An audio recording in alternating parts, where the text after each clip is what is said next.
Hello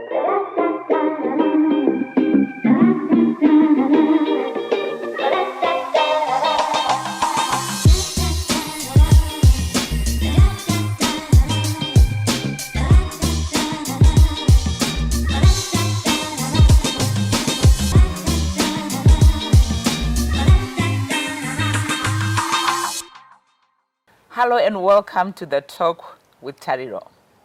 On the program today, we are looking at the issue of adolescents who are born with HIV. We know in the HIV response, there's a lot of progress. Treatment is available. And we are having our adolescents now growing up, getting into the age where they need to actually start relationships, get married. What are the challenges that they face, particularly when it comes to now interacting nevamwe vana who are actually born HIV negative, issues of disclosure when you're starting a relationship? Do they need to disclose? Is there even a need to disclose, considering that I'm on treatment, I'm healthy, I'm not different from any other child? And helping me to discuss that issue in this first segment is my namesake, that's Tariro Mahlasera. Tariro, welcome to the talk. Thank you. Yes. Tuloti wo utitsanangurire your story. Being Tariro, how old you are, wakakura sei, wakazoziva sei status yako pekutanga. All right. Ini ndinonzi Tariro Mahlasera sokutara kwamaita. Ndakazvarwa mugore ra 1996 musi wa 14 February kwaChirumanzo kuDriefontein. Ndiri mwana wechitu muvana 4, but iye zvino last born. Since brother yangu nesister yangu vaiva mashure mangu vakashaika in 2004 vakangorwara. Then in 2005 my father died due to tuberculosis. Saka tasarwa inini nebrother yangu na mama tiri 3. Saka zvakaitika I was in grade 6. Baba vachangoshaika. Ndobva ndarwara ndiri kuchikoro. Ndakangotemwa nemusoro zvimwe zvaizviya. Since ndainguva munhu aingorwara ndichikura. But saizvo mari dzaivapo baba vachiripo. Saka taingoendeswa kumadokta. Saka apa patisisina mari yekuti tiende kupi kumadoctors. Saka apa pandanga ndaiti ndarwara ndiri kuchikoro. I couldn't do anything or see anything. So it was a very terrible headache. Then the teacher called my mother. Vafondera mama wangu, mama vauya, vaona kuti situation haina kumira zvakanaka. Vakabva vangotakura makadzi ese ataenda kuclinic. Ndobva vasvika zvikanzi nanese, why is it temperature yake inogara yakaita sei? Yakakwira all the time. Zvikanama, hatitoziviwo pamwe ndiye mungatiita sei? Mungatotibatsira. Then ndobva vati takushaya kuti tomupa treatment ipi, because every treatment yatotofunga kuti inokwanisa kumubatsira. Totoona kuti yakatomboita sei? Akatomboipiwa. Ndobva zvanzi ngaamboenda kupi? Ku-HIV test. That's that very day. Taenda ku-HIV test. Ndobva tasvika, ndobva tanoona macounselors, ndobva tatestwa, ndobva ndabatwa ndiri HIV positive. Saka ndabatwa ndiri HIV positive, ndakabva ndaonekwa ndakarwadziwa kusvika pekupedzesera. But before ndisandaenda ndanzi enda unoitwa HIV test, ndakanga ndamboendeswa kumalaria. Vachiti pamwe imalaria yatisiri kuona kuti irimo. Ndobva malaria inobuda iri negative. Ndobva vati kana malaria iri negative ngaachienda kupi? Ku-HIV test. Taenda ku-HIV test ndopa ndakabva ndanobatwa ndiri HIV positive. Handina kukwanisa kuzvigamuchira semunhu anga achiri mudiki, plus angasangana nematambudziko ekuti baba vafa, sisi vafa, mukoma vafa, tangosara tiri tega, mama wangu vatomborwarawo, zvokuti takatosvika pekutende kuda kufa. Saka ndakangofunga kuti pamwe ndavawo muline rekuita sei, rekuti ndakutonofawo sezvakaita hanzvadzi yangu nesister yangu nababa wangu. Saka I couldn't take it, plus kuchikoro kwedu kwaiva nevamwe teacher vaiva nesystem yekuti tiri paassembly before tadismisswa paassembly vaitanga kutaura kuti if you are living with someone who is HIV positive, akakupa drink kana kubata spoon yako, enda unorasa chinhu ichocho, usabata kana kudya something chinoraramiwa nemunhu ane HIV. Saka ndo zvinhu zvakatanga kungoya musoro mangu kuti saka ndichatanga kustigmatizwa navanhu kuchikoro vakaziva status yangu. Ndichararama sei? Ndichagara kupi? So I cried zvekuti I couldn't hold it. Mama vakutanga kutochemawo vakati ko chichaitika vachichema vachitoshaura kuti zvinhu zvambofamba sei, because I was very very young. Ndobva vatiti mozodzoka mangwana, ndobva taenda kuna nesi patanopiwa mushonga wemusoro. Tapiwa mushonga wemusoro ndobva zvanzi mozodzoka mangwana. Tiri muroad, I couldn't talk anything with my mother. I was really confused. Ndaiva nemibvunzo yakawandisa but ndandisina wekuibvunza. Chinhu one chandakangokwanisa kutaura tiri muroad namama, ndakangokwanisa kungovati, mama, this is a secret between you and I. Hapana arifana kuzviziva, even my older brother. Because neshamwari dzake ndakatanga funga kuti vangonozotanga vandistigmatiza, akaziva status yangu.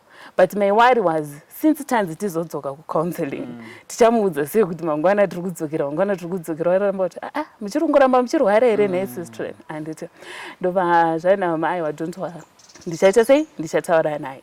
Ndobva tasvika zveshuwa takangoti arapwa so. Saka pakubuda taingoti tiri kuenda kunoona shamwari yangu isu toendawo clinic.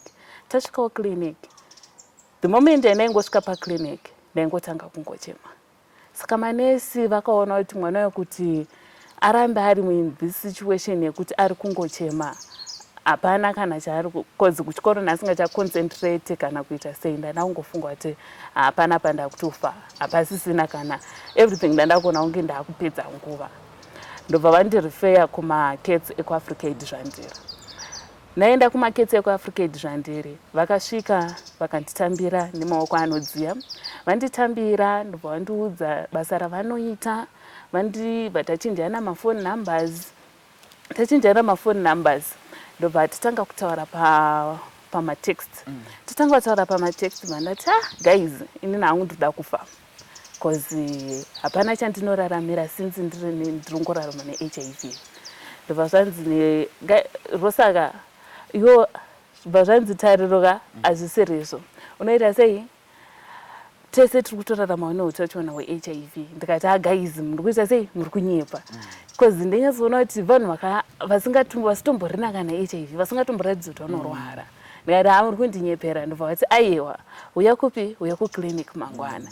Wauya clinic mangwana tokuratidza makadzi edu nemapiritsi edu kana ufunga kuti tiri kunyepera.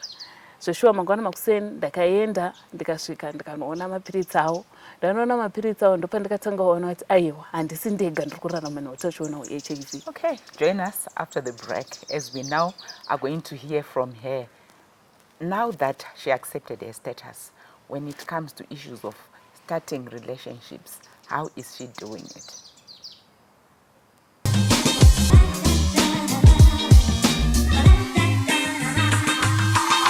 We continue with our discussion with Tariro.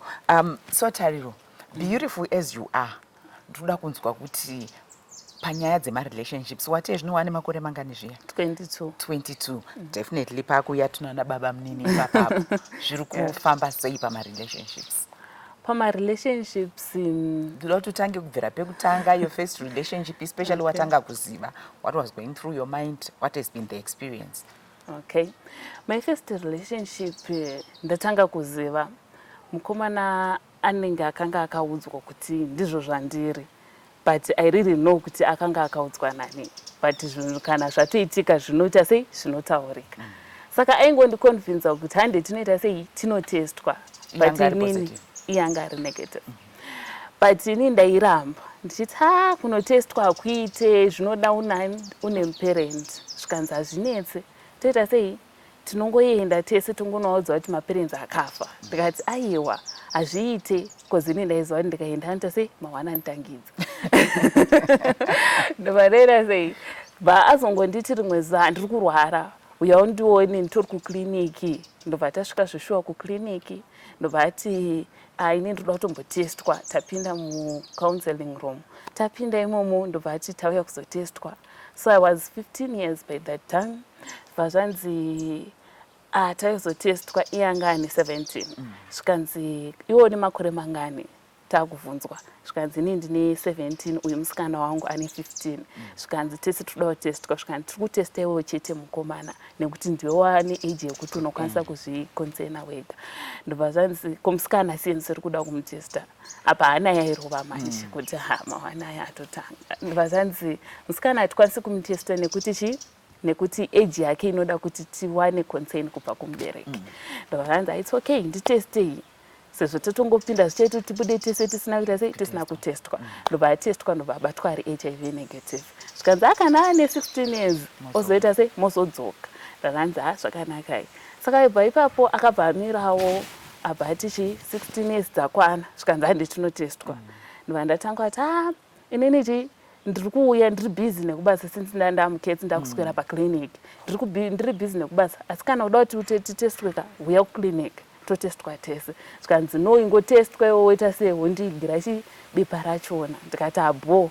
ndibva ndangoti ndanomuona ndati handazoshaya time ndazoswera ndiri busy saka ndaingomupa tumwe tumareasons tokuti aingopedzera kuti ndaitya kudisclose because ndaitya kuti akaziva anozondiramba saka iye akazoitawo skandari dzake ubva tazoita sei ndobva tazorambana saka since there ndibva ndazodanana nemumwe ndofunga wechituwo handina kumudisclosera zvakare ndaitya futi kuita sei kurambwa then wandakudanana naye iye zvino takatanga tiri mafriends at first saka tiri mafriends kudaro I was happy outside but inside I was crying saka seshamwari yangu we very very close ndobva ndangomuudza one day kuti asha ndine zvinondinetsa inini ndiri HIV positive ndobva ati sure ndikati ndiri HIV positive but ameno kana woda kuzoudzawo vamwe kuti ndo zviripo pana Tariro ameno kana woda kutiregedza kutamba tese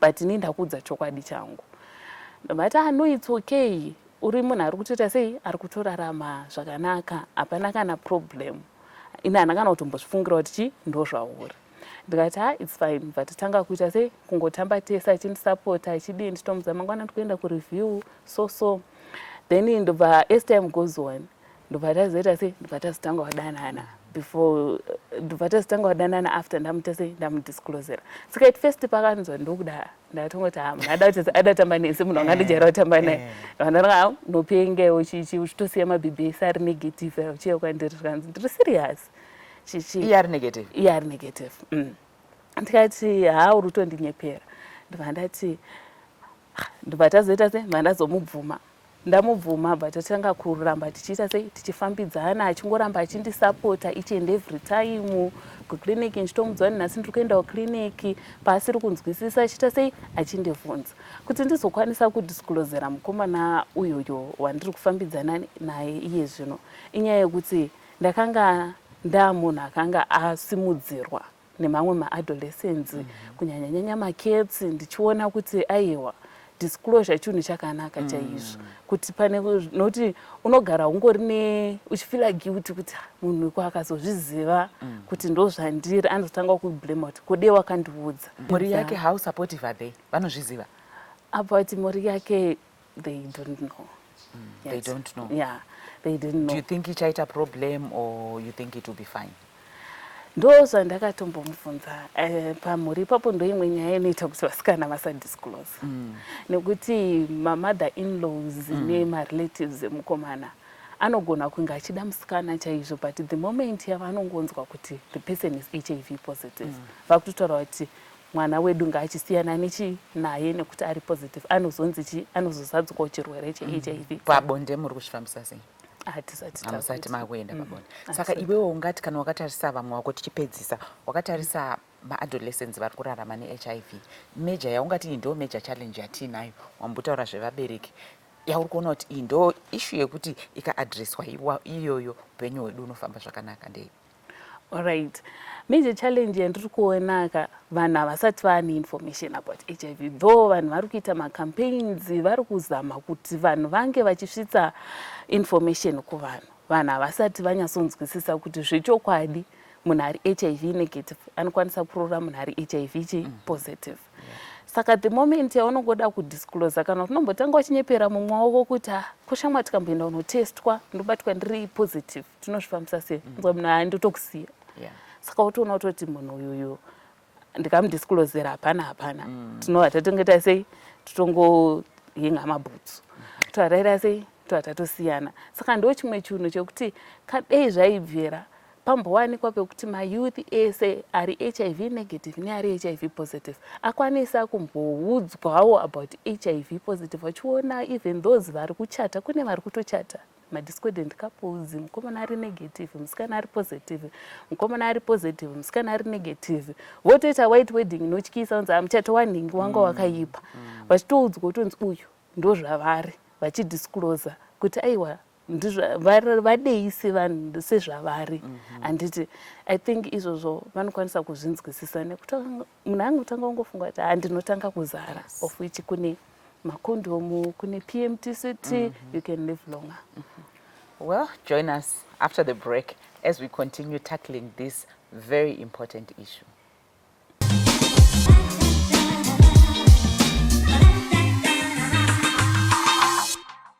Welcome back to our third and final segment, and I've invited Caroline Mahlasera, who is she wears so many hats, but today on the talk she's wearing the hat of a counselor. She works with adolescent girls and boys, particularly when it comes to issues of their relationships. Caroline, you heard the issues that Tariro has addressed. I want your reaction to a number of those issues. One that I got, the relationships that she has had. She has dated HIV negative guys, issues of family disclosure, particularly for the guys to their families to say, msikana wangu amuri kufarira uyu ari HIV positive. Issues of stigmatization yekuchikoro yataura yekuti teacher ndo vanga vatori pamberi. But I want to hear your reaction, your response. Right. My first response to Tariro's story is, as parents, even in basa, whether the child is HIV negative or the child is positive, an adolescent has special life problems that we should handle first. So whether the child is HIV positive, the hormones will start raging. And the issues around social issues, around stigma, self-esteem, those issues will come with or without HIV. And so, firstly, we need to have a good relationship with our children, develop trust, so that we can start talking and they earn our trust as parents, minus HIV. Now, the HIV is thrown into the works. It becomes very special. The most important thing is for people to be informed. Knowledge is important. If we start from Tariro's story, the teacher at the school who thought HIV could be transmitted through social contact, through the utensils that are used, that teacher needs information. And especially people who are in key positions who can influence lots of people, they need to be well informed. So we must still have programs at schools to educate teachers so that they don't spread the wrong thing. The next thing is support when a child is positive. Issues around disclosure. There is really lots of fear of rejection, which is real. Adolescents, a fear of rejection minus HIV, like I said. We must still treat adolescents with kids' gloves. They need a lot of support as they try to get over the changes that are happening to their bodies, the social changes and the emotional changes, behavior changes. Remember, this is the time to take risks minus HIV. Now, when we have HIV there, we really need to be very careful. The importance of a support system could not be overemphasized. I really like the way when Tariro went to a support group, like any adolescent girl, she says, I saw that they were beautiful. Because those are the issues that affect an adolescent girl, issues of beauty, acceptance by peers. And if you look at the emotional and social changes happening to a growing girl, those are the issues that matter. So like I said, when we are looking at adolescents living with HIV, let's acknowledge and accept them first as adolescents with the needs of adolescents. Unfortunately, our response in this country right now, we do have the young people born HIV positive in the pediatric department as pediatric AIDS. And from there, they jump to the adult or eye clinic. We don't have anything to help them transition in between. And yet with other issues, when we are not talking of HIV, we have been talking of youth-friendly clinics, where the young people will go and get information, where the young people will go and get issues that pertain to puberty and the changes and stuff like that. Yes, they could go to those, but they need to know that we need to have that transition, and in relation particularly to HIV. Because in some instances, when a child has HIV, they may be stunted growth, they may be late, maturing. There are special cases at times. So we really need that transition period. We really need that transition program to address those issues. So I like that Tariro had support from her mom. They could talk. As adolescents, they need our trust as parents. And we need to be talking to them, sharing experiences. When you asked her about the in-laws knowing and what their reactions would be, my reaction to that is, even without HIV, any young person in a relationship thinking or talking of introducing them to the in-laws or to adults, whether it be Vatete or anyone, it's a very nervous situation. It's something that makes them uncomfortable. Therefore, we must still take care of those discomforting issues first before we begin to talk about HIV. And I like the way there was the issue of role model discordant couples. We really need to talk about that. I remember when we were talking of stigma around HIV, we had to have personalities, big personalities, non-public personalities coming out that they are positive. And so for people to be able to deal with the issue of discordant couples, whether they are parents accepting a child-in-law who is positive, we need to know more about, are they not going to be infected? What steps have been done?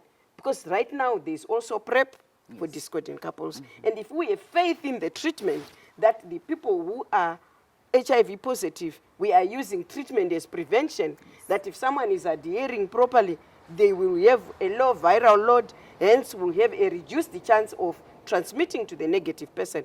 Once communities know that, they will accept a daughter-in-law or son-in-law who is positive. People still need a lot of information. People still need a lot of one-on-one. But we also don't have to run silos, programs in silos. Let's acknowledge the general adolescent issues and take them on board as we are now talking of adolescents with HIV. Well, Zimbabwe, you have heard it from Caroline. This issue, sometimes it sounds easy when we are discussing. But when you interact with people on a one-to-one basis, I liked what Caroline said, to then say, "Kana zvazova mumhuri," you actually need to go deeper.